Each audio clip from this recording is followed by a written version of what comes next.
Welcome. All funky colors. Shapes that swing. It's impossible. Game of level 15 and it is virtually. In today's What the Fuck news, we kick things off with a story that perfectly encapsulates the absolute circus America's border control has become. Hold on to your breakfast, folks, because this is a real excellent mess that's scrambling our priorities at the border. It turns out U.S. Customs officers are now spending more time confiscating eggs and poultry products than they are intercepting fentanyl. Let that sink in for a moment. Since October, they've made a whopping 3,768 seizures of bird and poultry-related products, while only managing 352 fentanyl seizures. Because obviously, scrambled eggs are the real threat to national security here. This staggering disparity in seizures raises serious questions about our border enforcement priorities and resource allocation. This surge in egg smuggling coincides with President Trump's ongoing trade war tantrum with Canada and Mexico over border security. The timing couldn't be more perfect. As international tensions rise over crucial border security issues, our brave customs agents are out there protecting us from the menace of unauthorized breakfast ingredients. You know we're living in the darkest timeline when customs agents are more likely to bust someone for hiding a carton of eggs in their trunk than carrying deadly narcotics. Maybe next month we can declare war on unauthorized maple syrup or launch a special task force to combat illicit bacon trafficking. At this rate, anything's possible in this completely scrambled reality we're living in. Just don't expect to make an omelet without breaking a few international trade agreements along the way. So, America, are we winning yet? Relax, guys. We're only 47 days into lowering grocery prices on day one. Fucking hang in there. This is not a rerun, folks. Just when you thought the bar for dangerous medical advice from politicians couldn't get any lower, Marjorie Taylor Greene has decided to throw it back to the 1950s with her latest hot take on public health. The Georgia congresswoman, who's previously blessed us with such intellectual gems as Jewish space lasers causing California wildfires and suggesting that COVID-19 was a bioweapon created by China, is now advocating for measles parties. Yes, you heard that right. Parties where the party favor is a potentially deadly disease. Greene apparently gets her medical advice from such brilliant medical documentaries as The Brady Bunch and Law and Order SVU. And I mean, why not? The original post came from an account that also thinks the Earth is flat. This is the caliber of expertise we should expect nowadays from a United States representative and their conspiracy-infused echo chamber. In her tweet, Greene waxed nostalgic about the good old days of intentional disease exposure, stating, "They used to have measles parties, basically get all the kids together so they all catch it and develop immunity." She followed this up by reminiscing about chickenpox parties from her childhood, apparently missing the memo that medical science has advanced significantly since then. Let's put this in perspective. Before the measles vaccine came along, this disease was killing 400 to 500 kids annually in the U.S. alone. We're not talking about a few spots and a fever here. We're talking about potential brain swelling and pneumonia. In fact, there's already been a child death in Texas from a recent outbreak. But hey, why let actual casualties get in the way of a good party theme? The measles vaccine has been one of modern medicine's greatest success stories, nearly eradicating a deadly disease that once terrorized communities. But according to Greene's tweet, now they demonize parents who refuse to vaccinate their kids. The truly dangerous part of all this is that Greene's not just some random person spouting nonsense on the internet. She's a member of Congress with a significant following. Her promotion of these ideas undermines decades of public health progress and puts vulnerable populations at risk, including infants and those with compromised immune systems who can't get vaccinated. But hey, who needs science when you've got Brady Bunch clips, right? Perhaps next week, Green will suggest we treat polio with a good night's sleep on your multi-use MyPillow with roll-and-go covers, or cure tuberculosis with a nice cup of tea while wearing your favorite red, white, and blue Defund the FBI t-shirt, made in China, of course. The resurgence of measles outbreaks in multiple states, including the tragic death in Texas, serves as a stark reminder of why we developed vaccines in the first place. But apparently, in Green's world, these are just inconvenient facts getting in the way of the good old days when we would kill a few to save a few. Stay tuned for more medical advice from the congresswoman who never met a conspiracy theory she didn't like. Pistina, did you hear? Yes, girl, there's sewage in the water now. On God, thank you, Trump, for real. Because that stuff had no flavor before, and now it has a little spice to it, little kick. I never drank the stuff myself. I'm on a healthy diet of Code Red Mountain Dew mixed with WD-40. Yeah, keeps the doctor away. Literally. He's like, don't come in here, because your blood looks more like gravy than blood. Okay, well, I'll talk to you later. I'm gonna go take a loan out at the bank to buy an avocado. Diaperina, did you hear? Yes, RFK Jr. and that brainworm who tells him what to do got rid of vaccines for children. No. On God, my child will not be autistic from a vaccine. Well, I gotta go buy an iron lung for little Lacey Ann who has polio. Yeah, and then we gotta burn the whole house down because of the measles and the mumps. Fartmantha, did you hear? Yeah, those liberals are trying to make Shrek trans. Those perverts are always so obsessed with gender. Trump's gonna put a stop to it. I swear to God, on God, I swear on God, to God, for God, about that. Well, I gotta go. It's my sister-in-law's gender reveal party. We're gonna blow up her minivan, and if it's blue, it's a boy, and if it's pink, we're gonna drown her in the river because we don't want no more girls in the family. The recent wave of federal layoffs has exposed how truly divided we are as a nation, where political ideology is trumping family bonds and basic empathy. As the Department of Government Efficiency, led by Elon Musk, implements widespread job cuts, many terminated federal workers are discovering that their personal tragedy is being celebrated by their own family members as a political victory.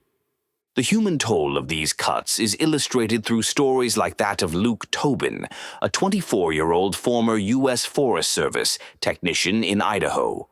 After losing his position, Tobin faced the immediate challenges of securing new health insurance and employment. However, what proved most devastating was his relatives' reaction. They viewed his termination as a necessary step to make the government great again.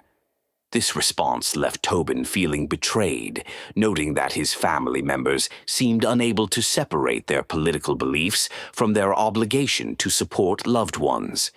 The pattern repeats across the country, affecting workers of all ages and experience levels.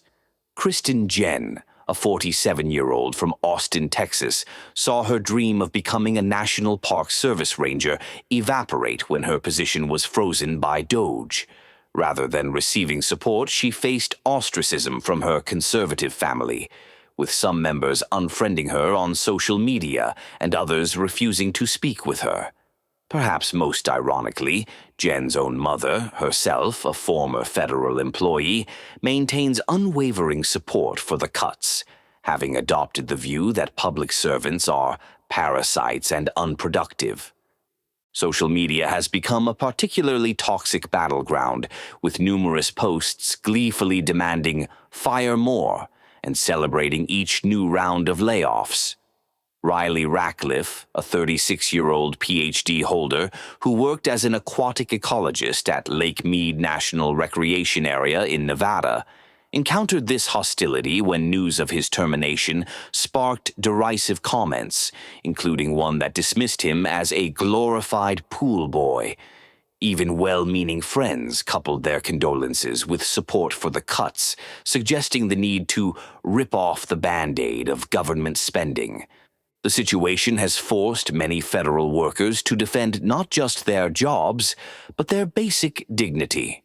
Erica Stubbs, a former forestry technician in Boulder, Colorado, has had to counter dismissive comments suggesting her position was unnecessary government waste. Her response captures the human dimension often lost in political debates. I'm not saying it's the most important job in the world, but it's my job. It's important to me. The cuts raise serious questions about the true meaning of government efficiency and its human cost. While supporters argue these measures are necessary to eliminate waste, the personal and professional devastation inflicted on thousands of Americans suggests a more complex reality. Ratcliffe, responding to accusations of federal workers being lazy and worthless, pointedly challenged critics. I'd like to see him sifting through spiny naiad in 120-degree weather, looking for parasitic snails. He's the one that goes golfing on the government dime. I don't even know how to golf. The recent wave of layoffs has exposed the extent to which political divisions infiltrate American society, affecting family relationships and community bonds. Notably, during the 40-plus days Trump has been back in office, over 20,000 federal employees have been dismissed, further adding to the number of unemployed Americans. The celebration of these job losses, even when they impact their own family members, highlights a troubling trend where political ideology overshadows human compassion and family loyalty. Now, once again, can you remind me how Make America Great Again is not a cult? I'm not religious, but for Lent, I'm giving up.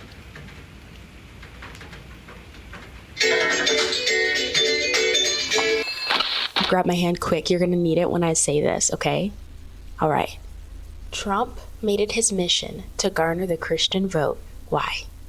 Because Christianity sets a precedent that people will believe in things they can't see and dismiss what they can see. I'll say that again. Christians are taught to believe in things that they can't see and quickly dismiss the things that they can see. So no matter how many felonies were on the table, no matter how many essay allegations, it didn't matter. Trump knew that once he could get them to have faith in him, he didn't have to follow through on one fucking promise. He didn't have to follow through on anything because he knew that once he had them, that was it. Just like Christians are waiting around, still believing that Jesus is going to crack open the sky and bring judgment to his enemies and rapture them up to heaven. Like, guys, they're an easy target, and it's sad, but it's true. So quickly believing things that they can't see, and what they can see, dismissing it. So that's why he went after the Christians. So hail the new Constantine, and good luck, America.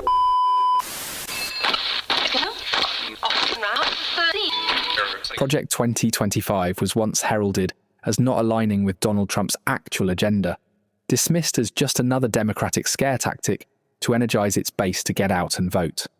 But what if this 900-page document is actually the most comprehensive plan ever devised to completely transform the American government as we know it? It's particularly interesting given that Trump publicly denied any knowledge of Project 2025 during his 2024 presidential campaign. Despite this, at least 140 people connected to Project 2025 had worked under him previously, including former cabinet members and key advisors. Exactly. 2 Reddit users looked past the political rhetoric and took it upon themselves to track this agenda, creating the Project 2025 tracker. Originally a spreadsheet, the project was later transformed into a website to make the information more accessible. Wow, that's fascinating. 2 individuals took the time to monitor policy changes in America and track how they align with the policies mapped out in the Heritage Foundation's Conservative Policy Bible. Right, and here's why this matters. These aren't just bureaucratic shifts. They fundamentally change how the government operates and who it serves. Many are broad changes such as dismantling federal agencies and centralizing executive power. But there are also attacks on personal freedoms, such as defunding public broadcasting, criminalizing pornography, and other content regulations, with a broader intent to control entertainment sectors. society could end up resembling George Orwell's novel 1984, in which it portrayed a government that heavily censors information, controls personal behavior, and uses propaganda to maintain power. Precisely. This is the complete opposite of what people typically want when they talk about less government and more personal freedom. Looking at this tracker, it appears that 38% of the objectives mapped out in Project 2025 have already been completed in Trump's first 6 weeks in office. That is scary. What are some of the items that have been completed? Well, items like dismantling USAGM's journalism firewall to align its reporting with the aims of President Trump, downsizing the Office of Oceanic and Atmospheric Research, which they feel focuses too much on climate alarmism, terminating CISA's counter-misinformation and disinformation efforts. Wait, terminating counter-misinformation and disinformation efforts? Can you elaborate on that one? Yes. The Cybersecurity and Infrastructure Security Agency focuses on efforts to counter misinformation and disinformation efforts, especially during election cycles. Critics argue that CISA's efforts could infringe on free speech, while supporters view it as essential to protecting democracy and national security. Essentially, this proposal aims to scale back government intervention in monitoring and addressing disinformation, shifting responsibility to private sectors or state governments. Eliminating these efforts is especially dangerous, as propaganda thrives when misinformation goes unchecked. Exactly. And with most American social media also being run by people who have close ties to President Trump, such as Elon Musk and Mark Zuckerberg, it would be impossible to not see an uptick in misinformation and disinformation that aligns with painting any and all things the Trump administration does in a positive light. That's not good at all. Any other important call-outs our listeners should be made aware of? Well, there are quite a few that can be perceived as attacks on people who aren't white Christian nationalists. Such items as ending the CDC's data collection on gender identity, eliminating the Office of Environmental Justice and External Civil Rights, using the full force of federal prosecutorial resources to investigate and prosecute any agency or company who have diversity initiatives, stopping all grants to advocacy groups, banning critical race theory and gender ideology from public school curriculum, prioritize funding for faith-based organizations. Honestly, I could go on for hours. The list is that long. This all sounds overwhelming. Is there anything we can do to try and stop this? To oppose Project 2025, individuals and groups can advocate through public discourse, write letters to elected officials, engage in social media campaigns, and participate in protests, mobilize local and national organizations, partner with civil rights groups, environmental organizations, and media outlets that align with democratic principles, engage in grassroots political movements, support candidates and lawmakers who oppose Project 2025's policies. Ultimately, public awareness and sustained political activism can be effective in challenging the project's agenda. If Project 2025 continues unchecked, the America we know today could be unrecognizable in just a few years. The time to act is now, because once these policies take hold, reversing them won't be easy. The other one I don't like very much is, in many ways, the big one. It's the phrase "people of color," where I understand its utility to say, describe the shared experience of everyone in the world that isn't white. I get that.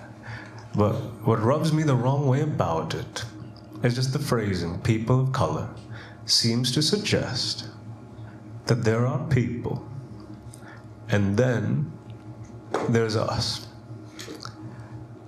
And technically, there are more of us. So maybe we should be people. And y'all can be people without color or something. It doesn't feel very nice, does it? It's a bit condescending.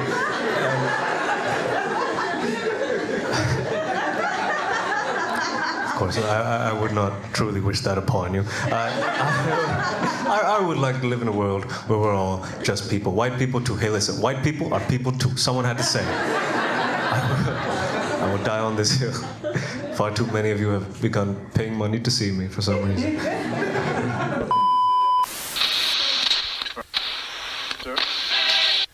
Privacy as we know it might be dead, And the scariest part is that tech billionaires are celebrating its demise. Today we're exploring how AI surveillance is creating the exact dystopia George Orwell warned us about. That's exactly what struck me about Larry Ellison's recent comments. Here's Oracle's co-founder, worth $157 billion, practically gloating about how AI will watch our every move. Well, let me paint a picture of what he's proposing.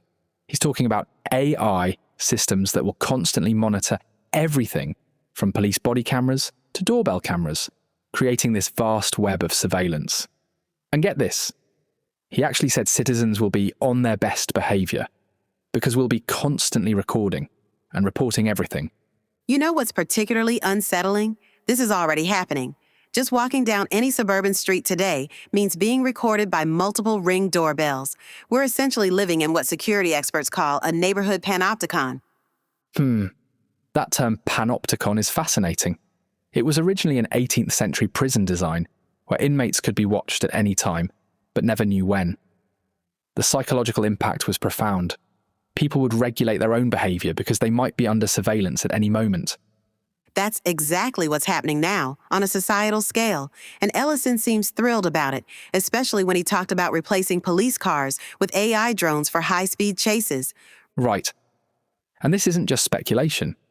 Oracle is already working on several AI projects, including a partnership with Elon Musk's SpaceX.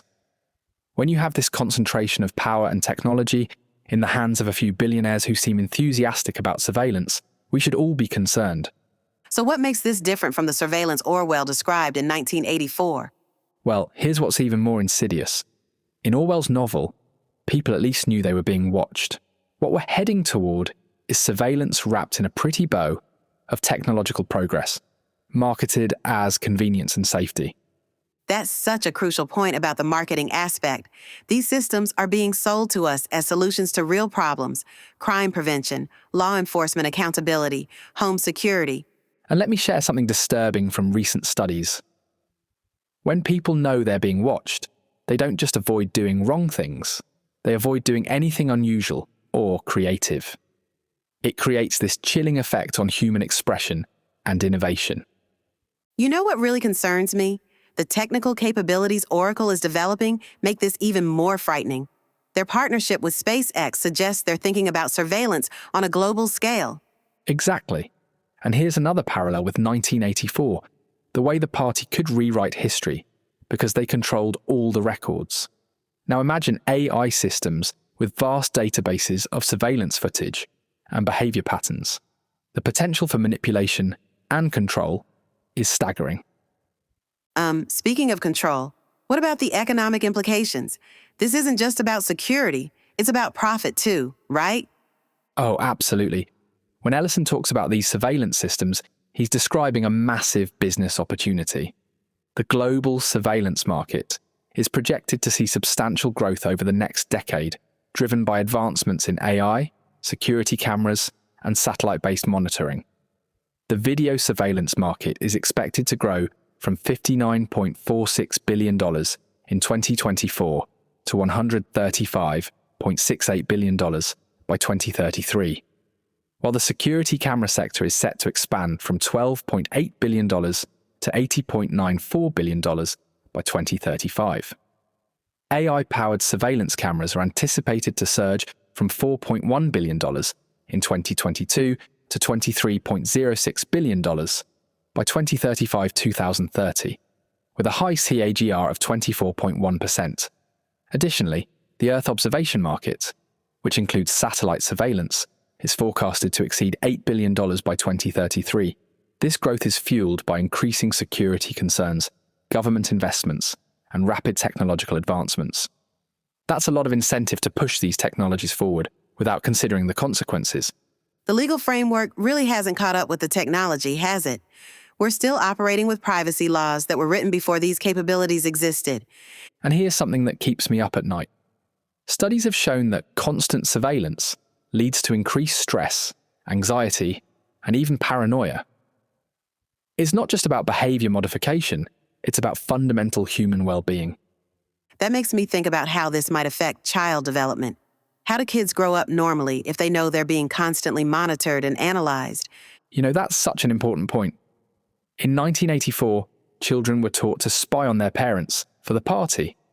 In our world, we might be teaching children that constant surveillance is normal, that privacy is suspicious, and that conformity is safety. Well, what concrete steps can people take to push back against this trend? Let me outline 3 key actions. First, we need to be more conscious about the surveillance technologies we voluntarily adopt. Every smart device is a potential node in this surveillance network. Second, we need to demand transparency from companies developing these technologies. And third, we need to push for robust legal frameworks to protect privacy and personal freedom. That's a good start, but shouldn't we also be thinking about collective action? Individual choices might not be enough to counter this trend. Exactly right. And here's something we haven't discussed: the role of public pressure. When enough people speak up, companies listen. Look at how facial recognition technology has been restricted in some cities because of public outcry. That really brings us back to Orwell's warning, doesn't it? The danger isn't just in the technology itself, but in how it can be used to control and manipulate people. Let me leave our listeners with this final thought. The future Ellison is describing isn't inevitable, but preventing it requires us to act now. We're at a crucial turning point where we need to decide: do we want to live in a world where our every move is watched and analysed by AI systems, or do we fight to preserve our fundamental freedoms? That's exactly the kind of clarity we need on this issue. Our choices today will shape the world we leave for future generations.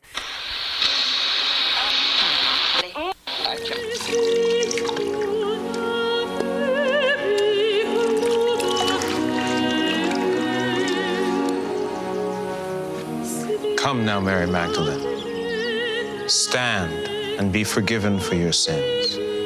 But Jesus, how can I be forgiven?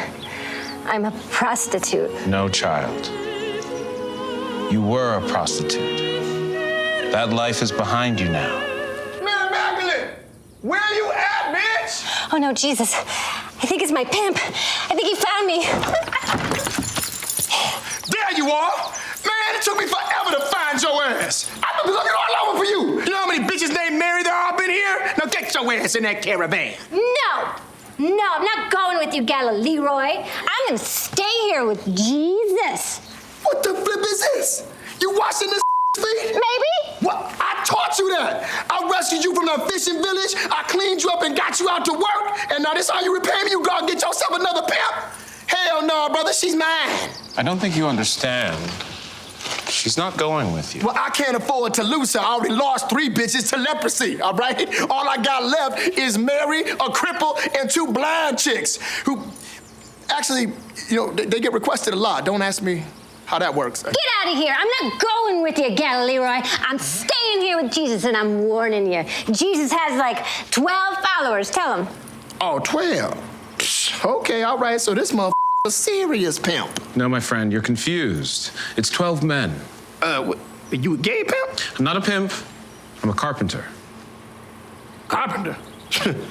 Then why does your house look like I've been busy with non-carpentry work. Okay, that's it. Bitch, pack your get in the caravan and make me some money. No, and I don't have any stuff to pack. Jesus says we don't need things. What the?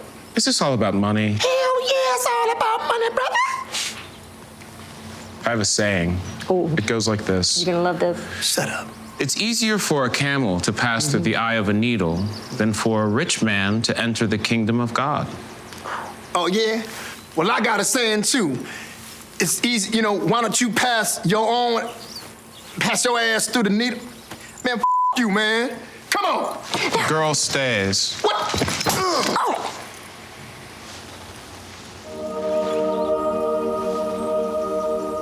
What the I slap you and you want me to hit you on the other cheek? That ain't gangster. This is crazy. You can have them. I'm done. Wait, friend. So you know that there are no hard feelings. Would you care to join us for dinner? What y'all having?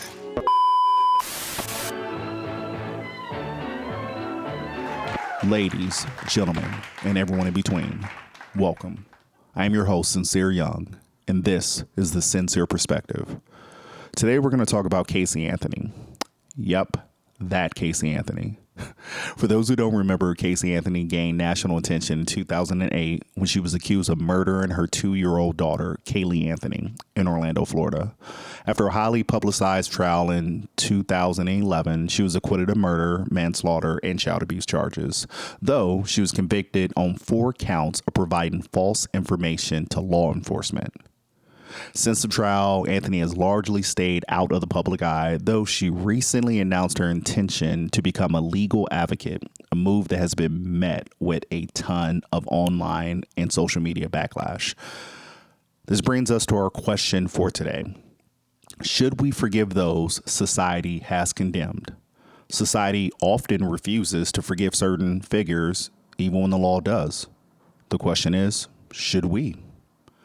So going back in time, the public outrage following Casey Anthony's acquittal stemmed from what many perceived as overwhelming evidence pointing to her being guilty.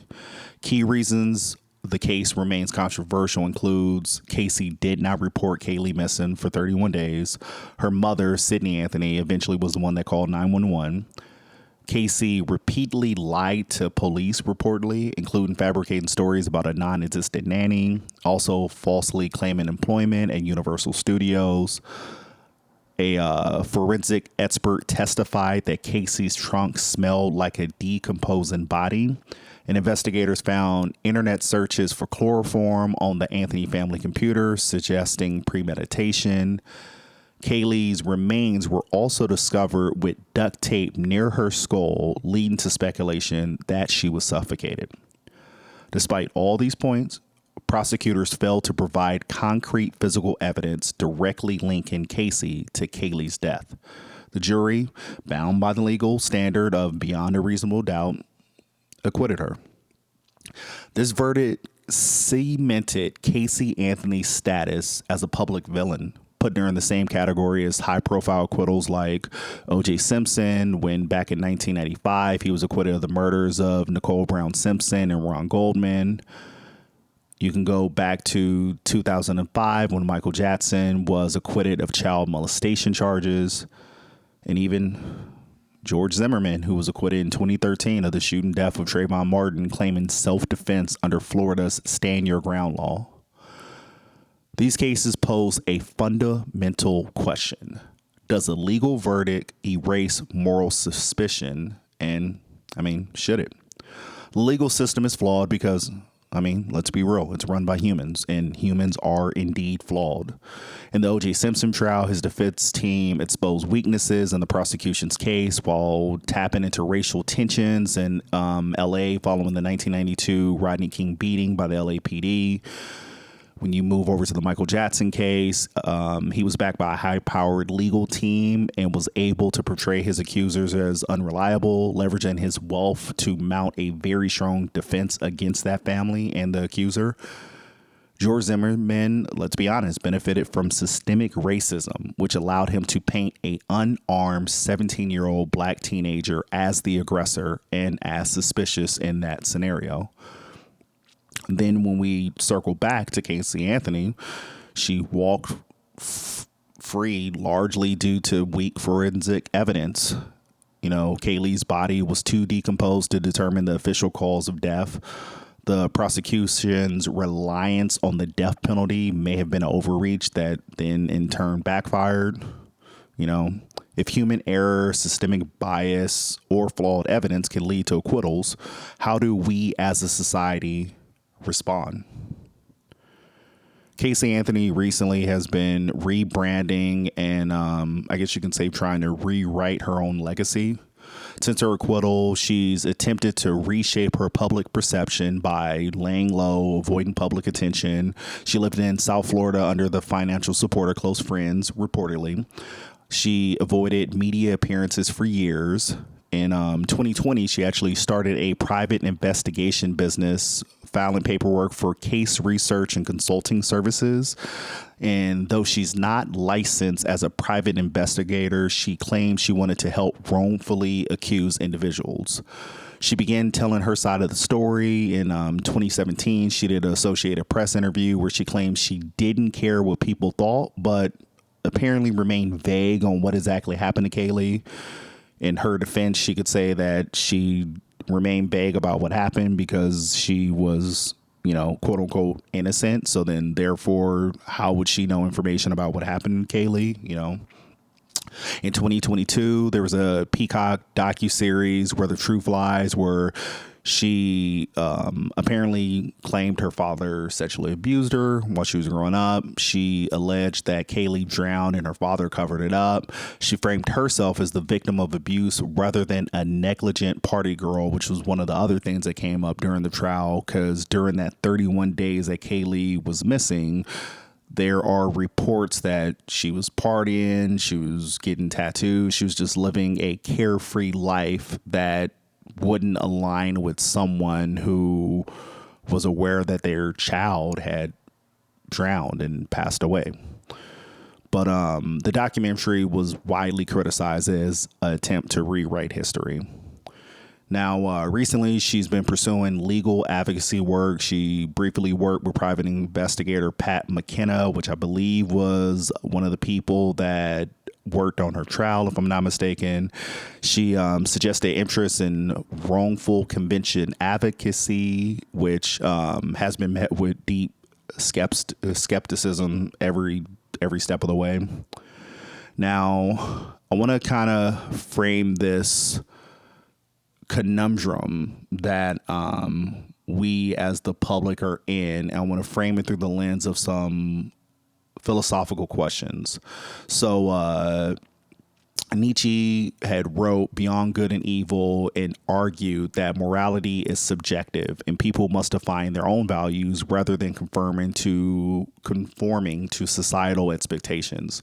Casey Anthony seeks to redeem herself, redefine herself, and she's defining herself not as a villain, but as a misunderstood survivor of abuse. Yet society rejects self-imposed morality.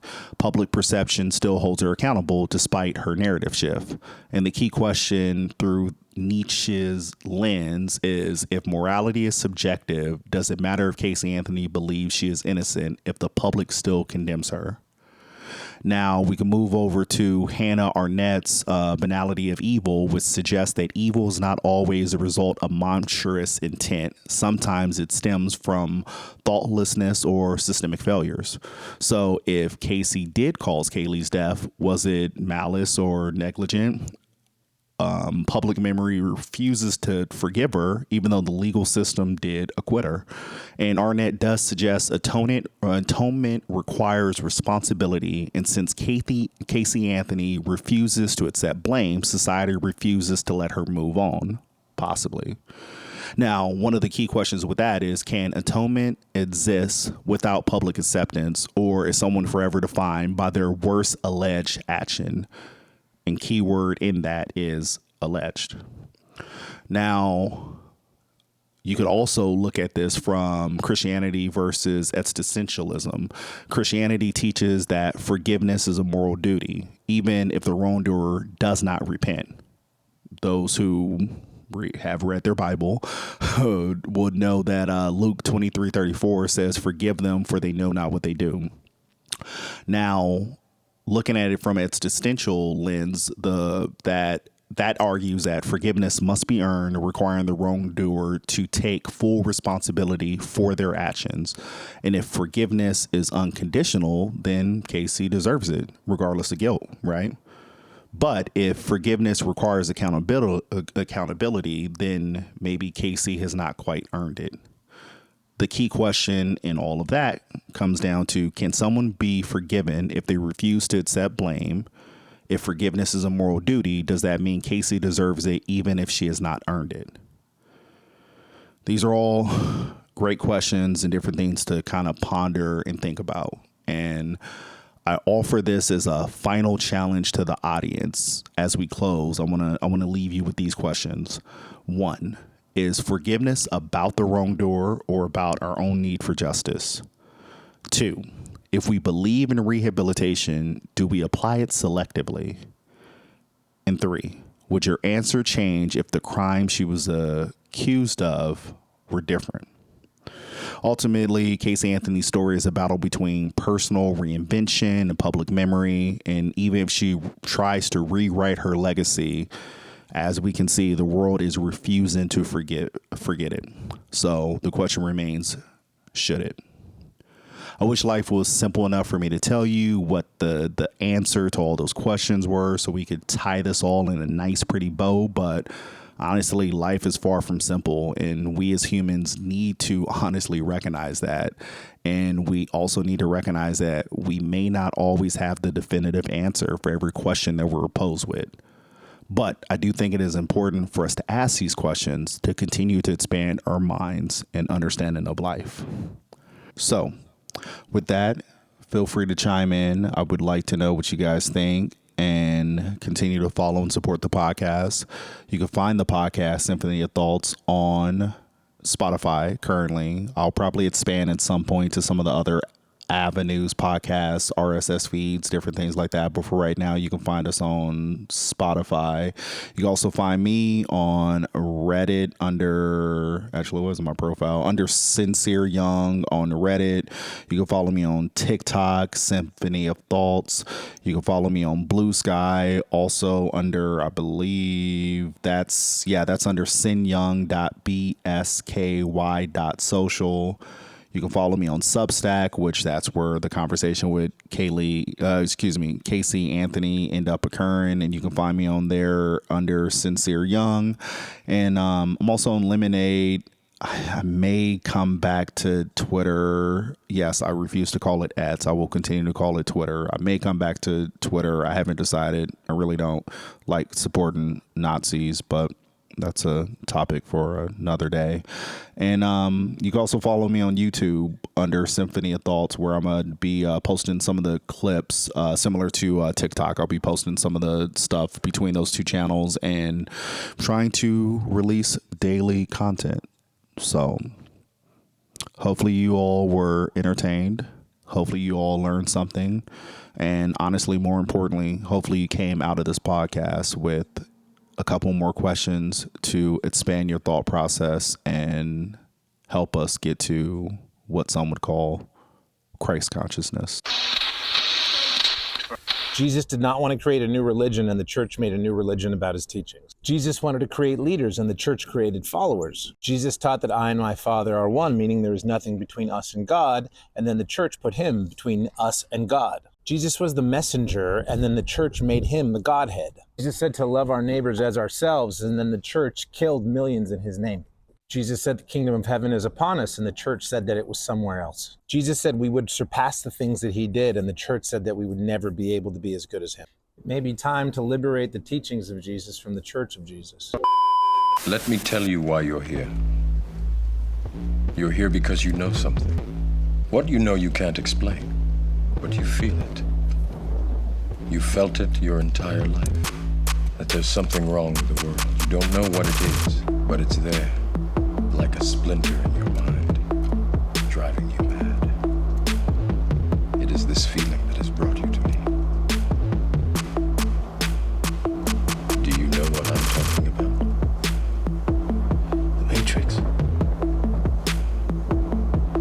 Do you want to know what it is? The Matrix is everywhere. It is all around us. Even now, in this very room. You can see it when you look out your window or when you turn on your television. You can feel it when you go to work, when you go to church, when you pay your taxes. It is the world that has been pulled over your eyes to blind you from the truth. What truth? That you are a slave, Neo. Like everyone else, you were born into bondage, born into a prison that you cannot smell or taste or touch. A prison for your mind. Until next time.